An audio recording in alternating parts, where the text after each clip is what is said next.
పెడతారు. కానీ టాలీవుడ్లో సీన్ రివర్స్గా ఉంది. వేతనాలు పెంచాలా? ఆగండి, ఆ డిమాండ్కి ముందు వీటి సంగతి ఏంటి తేల్చండి అంటుంది ఫిల్మ్ ఛాంబర్. అవి క్లియర్ అయితే తప్ప సినీ కార్మికుల సమ్మెకు పరిష్కారం దొరికేలా కనిపించట్లేదు.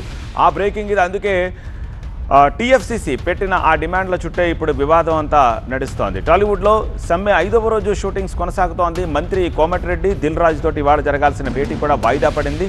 సో కోఆర్డినేషన్ కమిటీ చర్చల్లో కూడా ఎట్లాంటి కొలిక్కి రాలేదు ఇష్యూస్. సో కీలకమైన రేషియో వ్యవహారం దగ్గర చర్చలు ఆగిపోయినట్టుగా తెలుస్తోంది.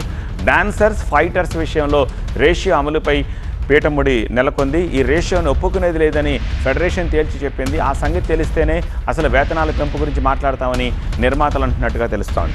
సో రేషియో అంశంతో ఆత్మరక్షణలో పడిపోయింది ఫెడరేషన్, అలాగే సినీ కార్మికులు. నిర్మాతల షరతులపై కోఆర్డినేషన్ కమిటీ చర్చించింది. 4ంటిలో 2ంటికి అంగీకరించింది ఫెడరేషన్. మరో 2ంటికి మాత్రం ససేమిరా అంటోంది.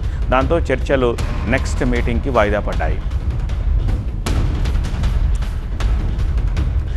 డాన్సర్లు, ఫైటర్ల విషయంలో ఎలాంటి రేషియో ఉండదంటోంది ఫిల్మ్ ఛాంబర్. కానీ దీనికి ఒప్పుకుంటే 30% వేతన పెంపు డిమాండ్కి అర్థం లేకుండా పోతోందంటోంది ఫెడరేషన్. ఫిల్మ్ ఛాంబర్ కండిషన్లలో డాన్సర్లు, ఫైటర్ల రేషియో అంశాన్ని అంగీకరించడం లేదని తేల్చి చెప్పింది ఫెడరేషన్. 6 to 6 వర్కింగ్ టైం తమకు ఆమోదయోగ్యమని చెప్పింది. అయితే రేషియోపై ఫిల్మ్ ఛాంబర్ కూడా చాలా పట్టుదలగా ఉంది. కార్మికులు కూడా ఆ షరతుకు ఒప్పుకునేది లేదంటోంది. దాంతో సమస్య మరింత జటిలమయ్యే అవకాశం కనిపిస్తోంది. ఇక మంత్రి కోమటిరెడ్డి దిల్ రాజుతో జరగాల్సిన భేటీ కూడా ఇవాళ వాయిదా పడింది.